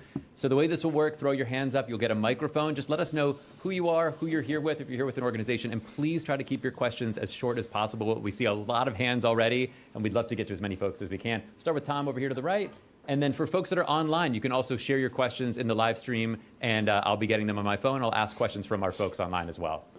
Tom, go for it. Thanks again, and a great event today. I run the Queens Chamber of Commerce, and thanks for all the folks, especially Sue and the team from Parks to over there. I'm also a new appointee to the Alliance for Flushing Meadow Parks. So my comment is, before you throw the baby out with the bathwater when it comes to Hudson News, they know what they're doing. They do. So I also think that they've been very supportive of our small businesses by putting small Queens Chamber members into the two new airport areas. I say that because we can learn a lot from them. I mean, maybe we can't put the same kind of a kiosk type of thing, or even something as kind of bland as a Hudson News place in any of the parks, but they know what they're doing, and it might be great in a great public-private partnership way to embrace them and say, you've done some great stuff. Why not kind of nuance it more for some of the parks areas? Just a thought. Yeah. I think my point is just not to jettison the community members who are already contributing to the liveliness of our park. Thanks. We're going to take one question from online and then go back to the room. Lynn Kelly asks, in fairness, Brooklyn Bridge Park, Governor's Island, and the High Line were all parks that were developed and came online during the Bloomberg administration. You know, she says this model vision hasn't really happened since. What can we do to convince a new mayoral administration to think outside the box on funding streams for parks? Yeah, hi, Lynn. It's really, really complicated, and part of the complication is about the opportunity and whether or not the opportunity exists, right? So Brooklyn Bridge Park, as an example, before we were Brooklyn Bridge Park, we were like an industrial wasteland. We were not parkland. I cut my teeth in the parks world going on almost 20 years ago with Tupper Thomas from Prospect Park. And Tupper used to say, yeah, if we could put a hotel in the middle of the Long Meadow and it would pay for everything, that would be amazing from a revenue perspective, not from she wanted to put a hotel in the middle of the Long Meadow. Let me be really clear. But we can't. We can't for a number of reasons, least of all the fact that that is parkland alienation. So I'm on the board of the City Parks Alliance, which is a national organization, and we have this conversation all the time with park leaders across the country of how do you duplicate what Brooklyn Bridge Park has done, right? Again, 90% of the park is parkland, 10% is private development, and the private development pays all of our operating costs and then some so that we can do capital maintenance, so that when our soccer fields need to be replaced, as an example, we have the money and we can do it. And 6 months after we announce we're going to do a replacement of our athletic turf fields, they're done. Right? That is unheard of in the parks world, and it's because of our model. But where is the swath of land that is not already parkland that can be developed into parkland, where you can say, but before we develop all this into parkland, we're going to carve out this percentage to be the private development? And so it's really complicated, but not impossible, and we need to start thinking through. We are a model of thinking it a different way. And so lots of ideas have been floated over the years, looking at the business improvement district model and saying, if you take the concept that parks are not just about the park itself, but they're economic drivers for the rest of the community, right? That, business improvement districts, that's kind of what they're about, right? That you put in private resource because everybody benefits. And so what would it look like if there's a model like that? What would it look like? You, John, mentioned about the speed of which EDC can operate. And this is something that we haven't touched on. But the procurement process in New York City is really, really slow and challenging. And so what would it look like if we think about how EDC does it? Brooklyn Bridge Park does it very similarly to EDC. I suspect you do, Claire, as well. Mm-hmm. And so there's not a one-size-fits-all approach, and it's kind of figuring out what are the, not what's the one thing, but what's the 20 different things that we should be doing. Yeah, just to the person who asked the question, Mike Bloomberg had a particular vision and said, we have to try everything, and we have to shake it, break it, but try everything. And he was like, get people to name things in the parks, get people to sell things in the parks, build new parks. And that directive coming from the mayor and that position in that office itself set the tone for everything else, including corporate counsel. And this mayor, and I'll just say it, doesn't care about parks. If he did, it would be funded. And I know it's easier for me because I'm not an appointee to the Appreciate thing that. to say it, but I'm just going to say I don't believe Sue Donahue and her team cares about parks, and they've been having to work in an administration that parks is not a priority, right? And so it also matters who's sitting in the Corp Counsel's office. You know, there are great lawyers who work inside the Parks Department. I know because I deal with them all the time, but they then have to deal with the folks sitting in the Corp Councils whose default response is no to every single thing that happens. It can't be that that is the answer to everything. When Mike Bloomberg was there, the thing was, how do you get to yes? Right. How do you think, okay, it can't work this way. What's another way it could work, or do we have to change the rule? There's a systemic issue with why this isn't happening. So you can talk about the solutions, but you also have to figure out how you pull the lever systemically to change what's happening. And you're going to need, and we are going to need the next mayor to not just believe in parks and commit to it, but to commit to the structural changes that need to take place to support park staff, but then also enable us to do the work we know how to do. Yeah, thank you both. And thanks, Lynn, for tuning in. You got a lot of questions going. Go to Katie, second row. Is there a microphone? Come around in the back. Yep. Come right to you. Hands up so you can see you. Perfect. Yep, thank you. Thank you. Katie, Denny Horowitz, North Brooklyn Parks Alliance. So I really appreciate all of the attention on the McCarren Park House, the transmitter RFP. I wanted to comment specifically about the trusted partner idea that has been talked about among a lot of the conservancies and park advocates, because one of the things that we're not talking about is that the challenges with concessions within parks, it's not necessarily a city issue, it's a parks issue. So like my organization, for example, is a licensed partner with the Parks Department. We also are a public plaza program with the Department of Transportation and also work with state DOT. And in each of those, the concessions process is different. DOT is much easier to host concessions on. So this idea of a trusted partner, where if you have a conservancy that doesn't have the concessions terms in that agreement, they could still be trusted to support and receive that revenue. I appreciate the Park House success. It is a wonderful, wonderful addition to the neighborhood, but it was a huge mistake that we weren't able to retain that revenue to support McCarren Park, because everyone in this room was probably out in our parks on Saturday, and the density in our parkland, and in McCarren Park in particular, where I was, hey, how are you doing, was insane. And the Park House was hopping. And none of the revenue was actually going back to the park, despite the fact that we have a beautiful building now. And the last thing that I'll say is there is a project that we have been, a business model that we have been trying to work with for the last several years. It's called RecRe, and it's exactly the business model that you are describing, Alan, of a like smart technology to be able to access recreational things that are catered to that space. And we haven't been able to find a location because of the concessions restrictions in public parkland, so we've been trying to get it on DOT property. So this is kind of a jurisdictional issue as well, so that maybe parks could replicate some of the facility that DOT has, and also, of course, the capital challenges of something like the Park House, or, you know, David, I'm sure you know this, the challenges with the transmitter RFP, right? Like the building is in such disrepair that the investment of potential applicants is just unfathomable, to be able, almost impossible, and a barrier to entry. So final thank you to all of you for bringing this to our attention. Yeah, thanks so much. We'll go to the back of the room, and folks want to respond to that or the next question, and then maybe all the time we have. Thank you. Can you hear me? Yes. Awesome.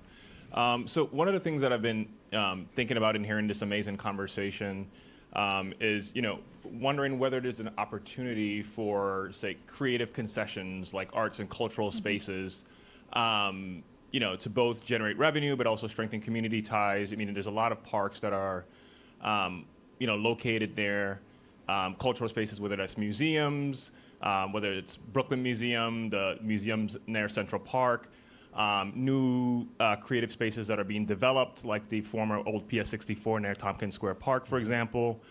Any opportunities to sort of partner with cultural spaces to generate revenue and strengthen community ties? I think we've had a lot of success on Governor's Island partnering with neighboring cultural and arts organizations for programmatic initiatives, and for us, again, sort of thinking through the mission of the island and how we balance these choices. For the most part to date, we've thought about something that we really want to make sure we're offering for free to members of the public. And so we work with the Red Hook Initiative, who come out and do various activities with kids. But I could imagine how that model could expand into something that is a more formal concession. I think for me, one of the really key relationships here is that that's exactly the kind of thing for us. We have some city revenue as part of our budget. 2/3 of our budget is from the city. That's not the kind of thing the city funds. Like, they help us run our ferry. They help us make sure we have EMT service on the island. But when we get revenue from our concessions, we are able to offer these kinds of cultural and arts programs for the public, zero cost. And that's something that's been very important, I think, to coming back to something that you said, Alan, gives people a sense of not just being welcome, but belonging, that this is a space for everyone. And that's been very additive to the ecosystem on the island. I would just add to that from some of John's research. One great example that we have in our parks right now is Summer Stage in Central Park. Summer Stage operates a concession there. That concession allows for all of those free shows that happen to take place. Other revenue from the paid, the ticketed events allows the organization to then invest in free programming in other parts of the city.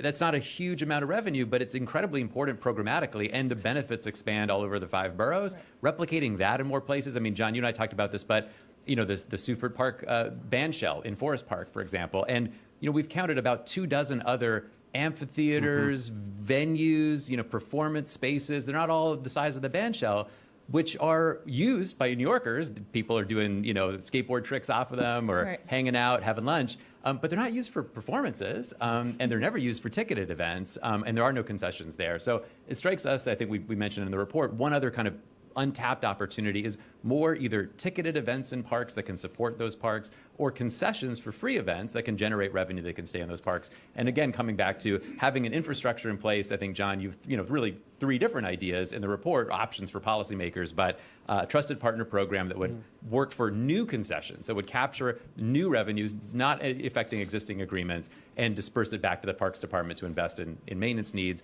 to being a parks improvement fund, which potentially the state would have to authorize the city to create, but they could then, capture revenues going forward. And 3, the charter revision, and just connecting the dots back there. I think we have time for one more question, so let's see. So we have quite a few in the room. I'm going to go to right here to my right to Tim, and then we'll move to the next segment. So what's striking to me, and this is a question for John, is how many of these issues there's parallels with bids and also with transportation and open streets partners, and that every one of these models exists. In some cases, the city does let you capture revenue. Yeah. How can the parks folks form stronger coalitions with these other politically powerful players like bids and transportation advocates to get the political power to get the kind of results that Alan is talking about, a change in mindset from a policy point of view? Yeah, that's a great question. I was thinking about it, Kate, when you were mentioning the 29-day. Working with DOT, I just signed the concessions agreement. My signature's on a concessions agreement right now. Signed it yesterday for the open street. And one thing DOT did that I think was quite interesting is that in the wake of the pandemic, they kind of revisited these concessions agreements. We're like, hey, we have this new thing, open streets, that we kind of have to fine tune everything to fit this new model that we have. And it's a much easier process. I'm not going to say it's an incredibly easy process, but it's easier. And then that allows us to host markets. That also allows us to not have to rely on DOT free reimbursement. If you've been reading the news, the funding of open streets is kind of a big question mark right now. So by having these markets, we don't have to rely on them as much, which is great, because we can continue to have programming, we continue to do all these things. I think when we think a lot about kind of being in conversation with transportation and open space partners, is thinking about the value that these spaces add. So much of the work we did around parks was asking, what value do parks bring? And we know, we've heard so much about it today. But when we think about the climate crisis, how much water do parks absorb? How much carbon do they absorb? How much money they're seeing from any of that? Nothing. And can we think about a carbon credit program? Can we think about a stormwater fee that would allow them to get paid back for all the work that parks are doing for the city? When we think about real estate property value, right? We all know parks raise property value if you live on a nice park. Right now, there's really no tie between the real estate and the park. Can we put forward a model where developers have to pay into some pot to maintain a park? We're thinking a lot about what's the value, and it doesn't have to be these private endeavors like putting a hotel in the middle of Prospect Park, but already there's parks is doing so much work, so much value add to the city, and it doesn't see that return on investment. So we thought a lot about what the existing value adds that parks have. Thanks, John. Well, unfortunately, on that note, I think that is all the time we have for this amazing first panel. So folks could join me in a round of applause. Thank you all so much for your thoughts. Thank you, Claire. Thanks, everyone. Thanks, all of you, for tuning in. Stay right where you are. We're going to move directly into the concluding portion of our event. I'll welcome Councilmember Krishnan, and we'll get right into it.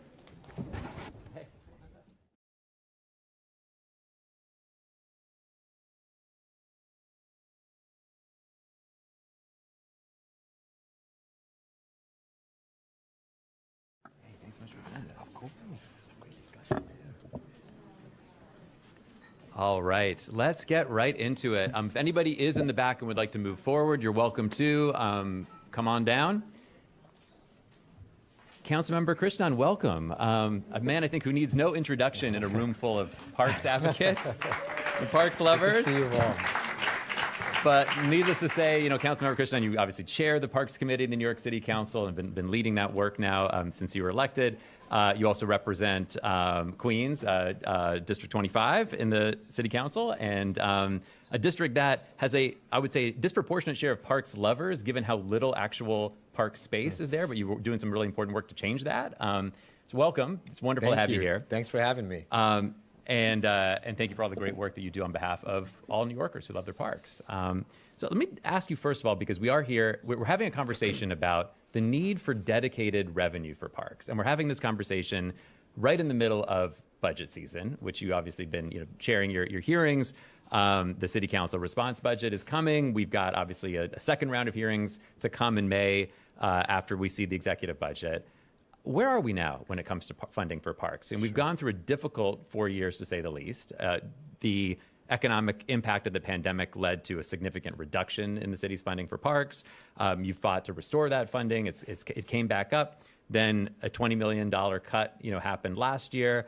Now we see, preliminary budget that's closer to where we were last year, but also some new responsibilities that parks has to absorb, and an ongoing hiring freeze has led to significant attrition in the headcount.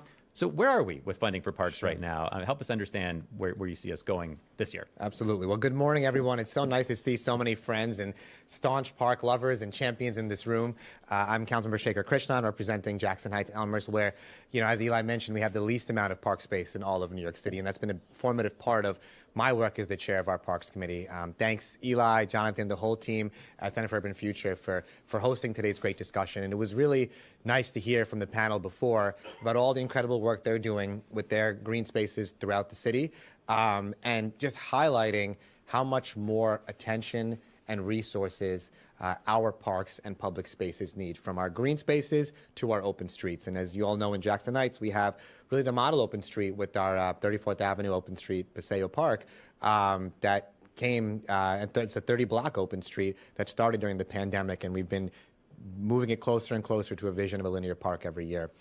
I think, Eli, that's a really great place to start the conversation about where we are. And, I would just take a step back and say, what I've been very frustrated by is several years ago, we achieved the largest budget for parks ever in New York City history.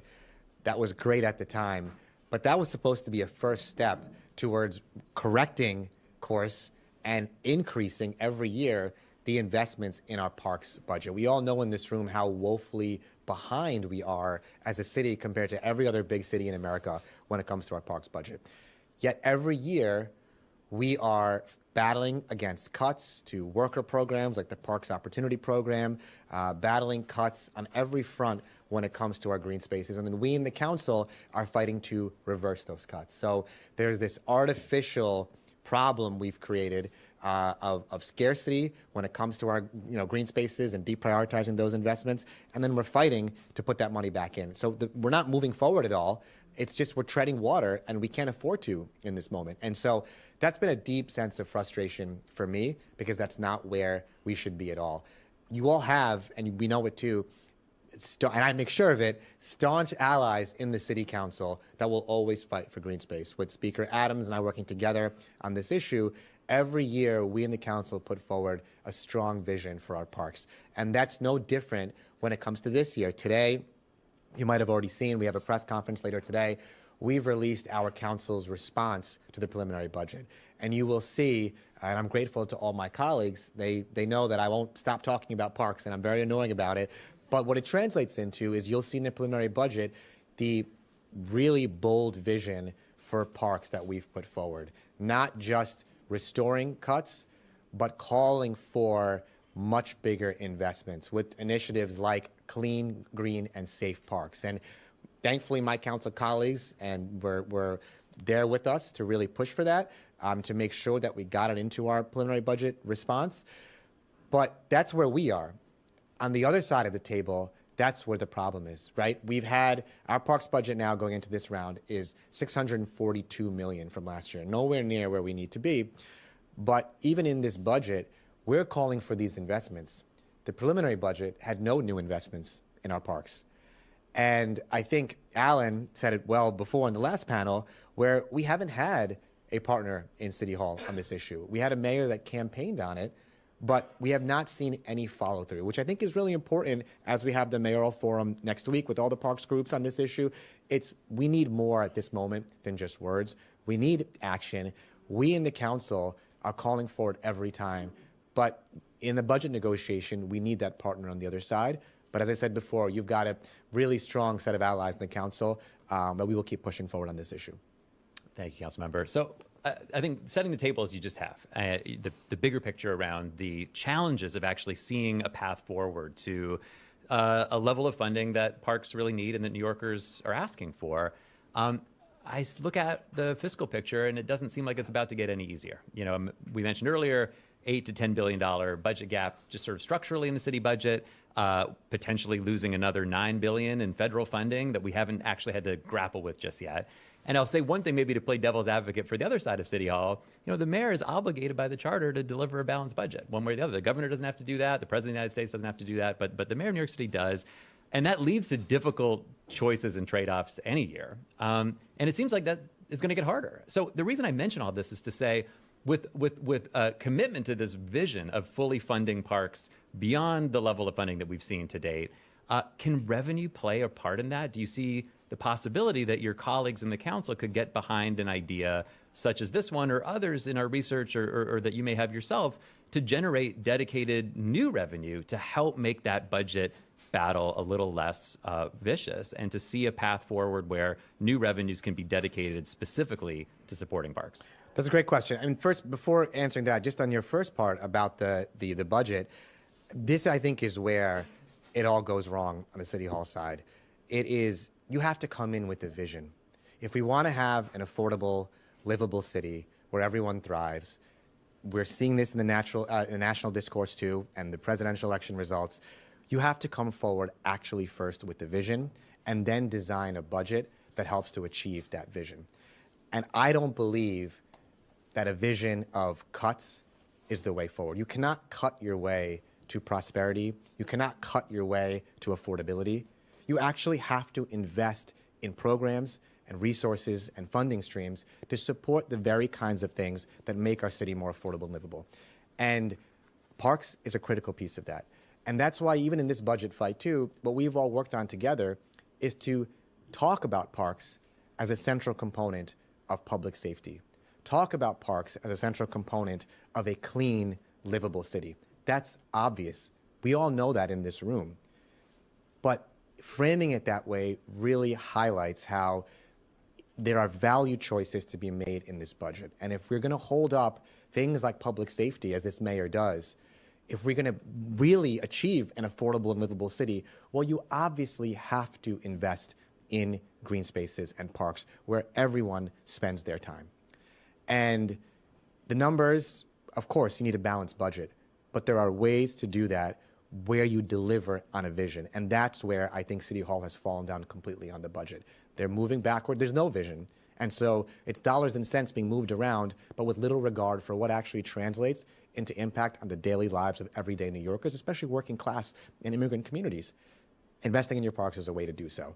That all being said, to your point too, I think absolutely the council would get behind increasing revenue as well. There's never any harm. It's always a good thing to find ways to increase revenue, especially in this moment when we're facing all the potential federal cuts as we are, which again, I strongly disagree with the premise that in the face of those cuts, we have to cut even more. That's not logical, and if anything, it increases our obligation to do more. And I think revenue is an important part of that. And so today's topic of conversation about concessions is a really important way to raise revenue. And I think we have to also, and I think everyone in this room has been very thoughtful about it, find ways to harness resources from the private sector, from private opportunities, leveraging that to invest in public goods like parks. And concessions provides a way to do so, where we still have to resolve and have a vision in the budget fight, but we can create a new dedicated stream of revenue. That's great to hear, Council Member. I mean, I'd love to ask your thoughts about concessions a little bit more, your own experience with concessions. Are there examples that you've seen either in New York City or elsewhere in the world that strike you as good models for New York, or where you see the value of those opportunities? I mean, what do you think about when you think about the concessions opportunity in New York? Well, I think of it more at two levels. One, as I said just earlier, I think it's a great way to both bring the public and private sector together. And we've seen it in other contexts where that can work very well. This is a little bit of a digression, but I think it's an important point to mention. We recently in the City Council passed legislation around swimming to teach second graders how to swim in New York City, requiring it. And it's a big, as you all know, I've been very vocal about this issue. But Parks Department has no resources to actually fund free swim classes. So Council Member Julie Menon and I worked together to raise $1 million from the Gray Foundation to teach in 5 high-needs neighborhoods when it comes to pool access, teach second graders how to swim. We piloted that and started it in my district in Jackson Heights. We don't have a single public pool. We had to open up a private school pool. But the number of immigrant families who still stop me on the street to say, my child would never have learned how to swim or to feel safe in the water without this program has really had a personal impact on me to hear those stories over and over again. I bring that up to say it's a great example of how we can leverage private resources to help for the public good. And concessions is the same way too. We bring in entities that can actually generate revenue. So when you go to the parks, obviously you have a great experience. You have, whether it's food, drink, whatever it may be, it both increases and makes parks places where people want to stay. They already want to stay. This past weekend, you saw all the videos when it was nice for briefly about half a day before it dropped completely. People were all over the parks, and so concessions helps to improve the parks. And I think about their value in terms of parks that don't have that opportunity right now. And so the first one that comes to my mind, of course, is Flushing Meadows Corona Park, where the opportunity to really do more to generate revenue through things like concessions could help the park tremendously. Why do I bring that up? Because of the second point that I know we'll talk about too, which is where this all breaks down, as we all just heard in the last panel, there's no way to allocate that revenue to the parks where those concessions could be. Flushing Meadows provides a great example of that too, where you have the Mets, where you have the US Open, where you have so many things around there that generate an incredible amount of revenue. They're paying taxes to the city, but that money is not going back to Flushing Meadows the way that it should. But everyone will go to Flushing Meadows for the Open or for a Mets game. And these are incredible opportunities to raise revenue, but the park is not seeing it. And so I bring that up to say there's real value for concessions, both in what they offer to parks and resources, but also when you look at the ones that don't have them or don't benefit from them, you see how if you actually had ways to generate revenue in the parks, directed to the parks, what a huge opportunity it opens up to fund our park system.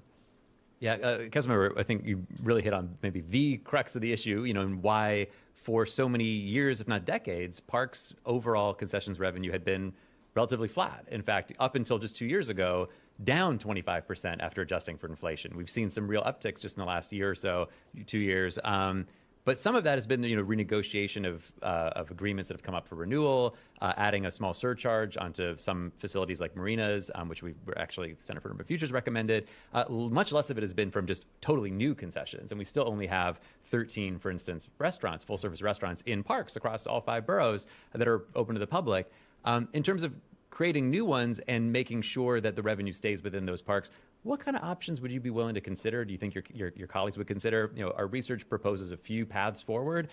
Trusted partner program where maybe one single agreement to be made with an existing partner organization could then manage future concessions agreements, receiving the revenue and allocating it back to either parks of greatest need or to the parks department to reallocate. Potentially the council passes legislation requiring reporting on where the money's spent. The second option that we put forward is a revision to the city charter that potentially could include a target, a revenue level, with revenue above that target actually going back into the agency.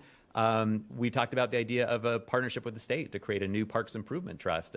You've talked about opportunities to create or expand existing agreements with conservancies. So which of all these options or others that you think are doable, which would you support? What do you think is the path forward to hold on to revenue? Well, I think all of them should be on the table. I mean, I think about it in terms of what's the problem, and we have to figure out whatever solution can get us there the quickest and most effective way. I mean, just taking a step back, and we all know it in this room too, but you have 30,000 acres of parkland, 0 dedicated dollars to parks.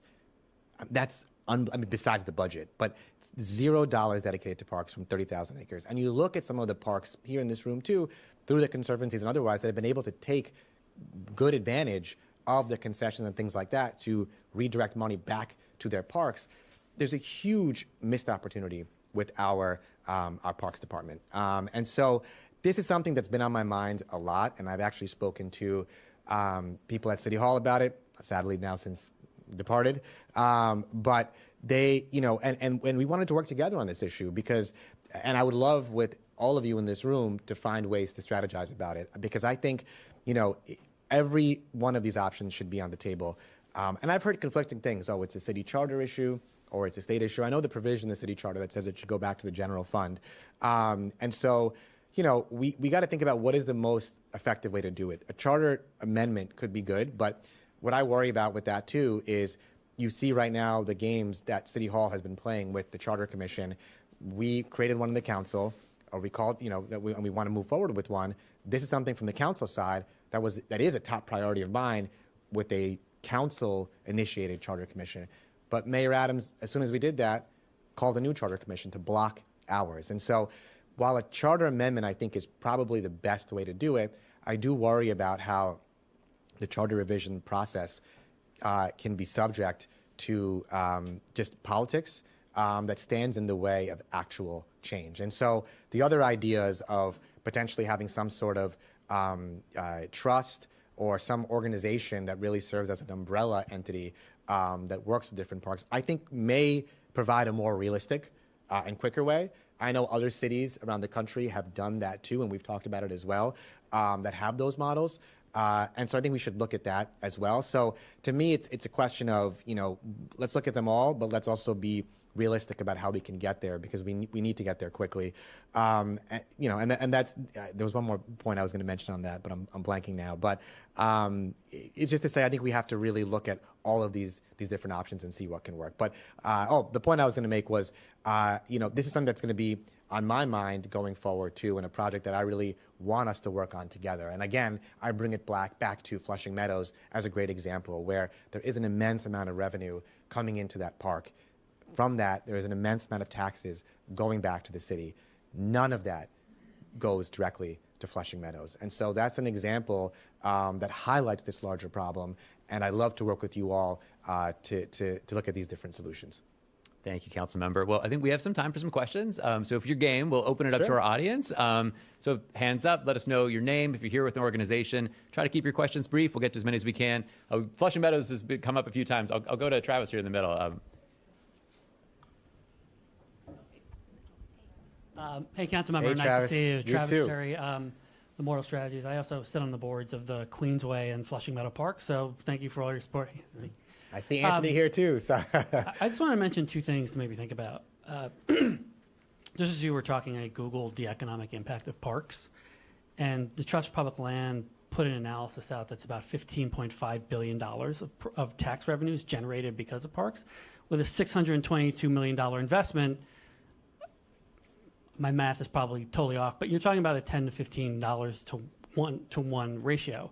So if you're a business person, you're looking at that, and someone came to me and said, this portion of my business, every dollar you put in gets $15 back, that to me sounds like a pretty good investment. So to your point about investing in parks, using those types of ratios to say cutting is not going to help improve the budget, actually increasing the parks budget is going to have a much more stronger effect in improving our budget situation.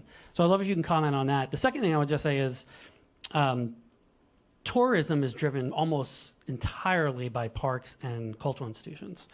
So is there opportunities to put taxes on tourist activities that go directly into supporting our parks or increasing those opportunities? Thank you so much. absolutely, good to see you, Travis. On your first part, I think there's no question the economic impact that parks have, right? I mean, it speaks for itself, and as the weather gets warmer, you'll see it. But even in the cold months too, you see it as well. That's why I've never understood. I mean, it is a winning argument to invest in parks. I always joke that even my bills in the council pass 51-0, almost always. Why? Because everyone cares about the parks, no matter what political party you have, no matter where you live. We all care about our parks. And to me, the economic argument is twofold. It's one, the revenue that it generates and the economic opportunity there, but also how I like to frame it also is thinking about it in terms of the workers and the economic impact that investing in our parks has, right? I mean, all the parks workers across the city, we know they are doing a phenomenal job taking care of our parks. And so when we think about, making our city affordable, investing in our parks budget, as I always say, is fundamentally investing in a worker's budget. It is giving them the resources they need to do their job under fair and dignified working conditions. It is also making sure that they have what they need to pay their own rent, to pay childcare. There are so many ties you can make between the economic importance of investing in parks for workers and working class families around the city. And so that's how I think about it. The one thing I will just add on that too is I'm mindful when we talk about these things about our national politics right now and finding ways to really, think about how we talk about issues, how we make sure that government is delivering resources for people and being effective. And I think that's where I've been focused on. We have to think about parks and framing the issue of parks in that perspective as well. When we deliver resources through our parks, it is investing in workers. It's making our streets safer and our city safer when we invest in our green spaces. I think it makes our city overall more livable and by extension more affordable. And I think all of us have been doing that work right now to talk about it that way. But from every vantage point, it is a winning argument to invest in parks. And the more we make that a issue that is in everyone's consciousness in the city and something that really we send the message how much everyday New Yorkers care about it, it will pressure City Hall to invest more in it as well. And on your second point too about tourism, there is another opportunity there too. I mean, I think I want to be a bit sensitive also to at least for resident New Yorkers. So I think tourism is a great point. People coming from outside, of course, when they're enjoying our public benefits like parks and things like that, there is a real argument to be had about finding ways to generate revenue from tourism here. And so I think that's a great way to go about it, as opposed to resident New Yorkers here having to pay more in taxes or whatever it may be for to bring back the park system. The reality is with the funding that we have, there are ways to generate that revenue without putting the burden on New Yorkers. But I think that it's a very good argument when people come in from outside as tourists, you can generate financially much off of that to invest in our parks, and we should. Thanks, Councilmember. And Travis, I'll just add, we have one idea in our 20 ideas to pay for parks report about a $1 opt-out surcharge on overnight hotel stays that would fund a parks and culture fund. So one suggestion for a cuff, but I'd love to talk to folks about that. Other questions in the room? Yeah, we'll head over to the right. Microphone right there. Yes. That's great. Is this on? Yeah.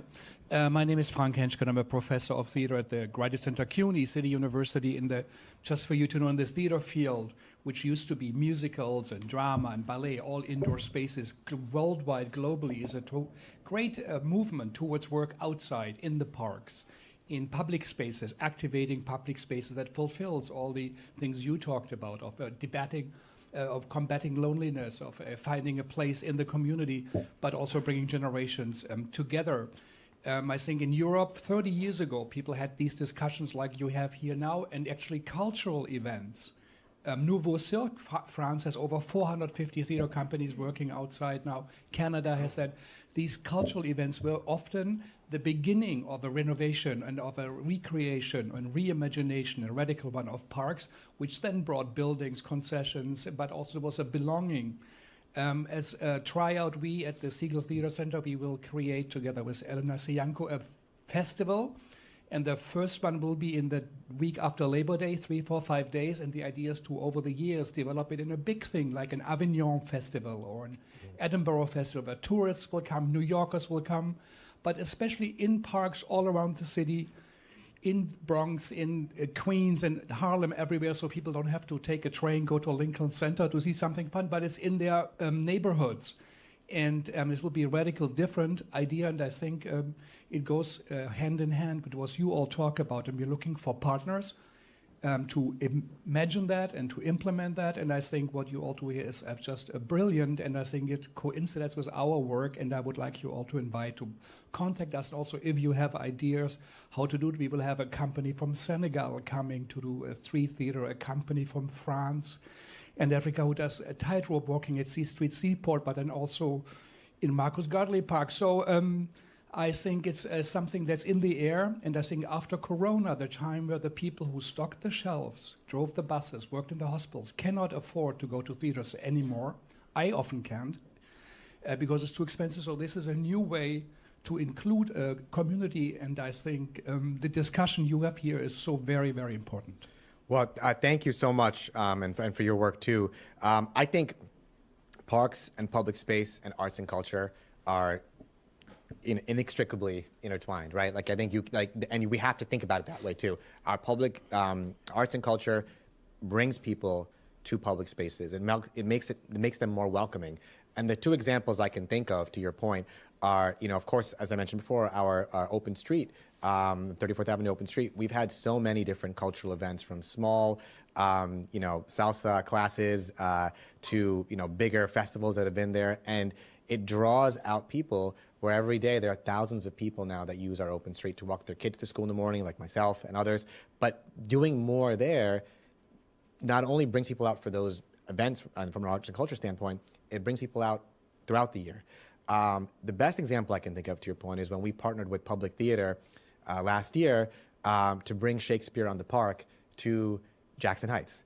And that was something that we had talked about, and when I knew that the theater was going to be closed for renovations, that's one of the suggestions I made, to say, hey, let's bring it to Jackson Heights. Why? For exactly the reason you just said, because there's so many constituents of mine who won't be able to go to Shakespeare on the Park. That's not something that they'll be able to do. But that's why we need to bring arts and cultural events like that to neighborhoods that may often not have the opportunity otherwise. And I can tell you, with that performance, the first time in Traverse Park in Jackson Heights, there were thousands of people that came out. It was incredible to see our one park in the entire neighborhood packed with children hanging over the railings, watching the performance. And it just speaks to the both importance of arts and culture. As I always say, we can't have a revival or progress in our city without arts and culture. But it also speaks to the way using our parks and public spaces for arts and culture can do so much to enliven and welcome those spaces. So that's something that I care deeply about in my district and around the city. And imagine if thousands of people were there for that performance. That's and you right. could, buy an ice cream or a chai or Great something. point. And it supports Well maintenance. said. So I think we have Absolutely. maybe time for one last question, and then we'll have to close out. I'll go to the center here, to Rosa, if we can bring a microphone around. Hi, Rosa. Good to see you. I have the always sexy topic of bathrooms, public bathrooms in our public park spaces. And that has been a struggle that we have been trying to solve on our site for the last 2 years. And I was wondering, the way that we're thinking it through right now, and I would love to get your thoughts on this, is if we could integrate advertising on the outside of the bathroom stalls, then that would be a great way to actually generate revenue that pays for the toilet paper, that pays for the soap, that pays for the staff that are constantly monitoring and utilizing these spaces, so that in a sense it is self-sustaining, but then also generates revenue for the general operations and maintenance of the park space. By the way, we're actually not a park, we're a DOT plaza, but you get my drift. Yeah, totally. So I'm wondering, this is something that's been a problem throughout the entire city, that we do not, let's say you have the ice cream and you have the coffee and you have the water and you're playing your sports and you're doing all of that and you're there in this awesome public space. And you really got to go to the bathroom. And you really got to go. And you don't have a place to do that. Or the place that you could do that is actually closed because we don't have the budget to clean it and to maintain it and to supply it. Thoughts? I think that it is ridiculous. And I think it's such a, crucial issue that it's just an example of the way in which government bureaucracy has really overtaken to the point where, as I mentioned before, we're not providing services effectively or resources. Like the fact that a park's bathroom is so expensive to build, and then on top of that, and I've seen it in our own parks too, because of all the budget cuts and things like that, they're not only not open as long as they should be, but sometimes they're not open even for their posted hours where they should be open. And, I think the idea of, advertisement and things like that, that's an interesting opportunity definitely to consider. I mean, you look at the ways in which on the MTA, how much ad revenue is generated from all the ads on the subways, right? So there's a real discussion to be had there. But I think we've got to get, much more creative and effective about building, it's that simple, public bathrooms. Because if we can't do that, that's an example really of the failure of government. Like, it shocks me that, still, it's one of the most difficult challenges in parks in general and around the city. I mean, Councilmember Rita Joseph and I know Borough President Mark Levine too has been really focused on this as well. It really boggles my mind that our capital process is such that it's so expensive and it takes so long to build one of those bathrooms. Last year I remember I heard a great podcast by Ezra Klein on this actual issue, where I think in San Francisco or somewhere in California, they were facing a similar issue where, because of all of the bureaucratic red tape, it was so expensive. And that's why it caught my eye, because it was very similar to New York, how it was so expensive to build a public bathroom, but then all the red tape on top of that, that made it so hard. And to me, at first I was thinking about New York at the same time, but I feel like it just highlights in one nutshell, literally just how we are letting bureaucracy get in the way of delivering essential services. And we have to figure that out, and we have to be much more effective about it. But that is a major problem. Right. On that note, we unfortunately do have to end today, but could I have another round of applause for Councilmember Krishnan? And how about a round for Eli? Such a great job, as always. And to all of our panelists on that first panel, that was one of my favorite panels in the last year or so for CUF, if not ever. You all did a fabulous job. So again, amazing job. Alan, that intro, I think everybody could hear a pin drop because we were just really wrapped in listening. And so thank you all. Hey, also a big thank you to the Green Fund and all of the funders that contribute and support the Green Fund, right? Thanks to so many of you in this room and watching online, just for the work that you do for our parks. For the advocacy, for just the kind of unsexy work you're doing all the time. We need it, and given all the funding issues that we hear about today, we couldn't have the parks we have today without so many of you. So thank you.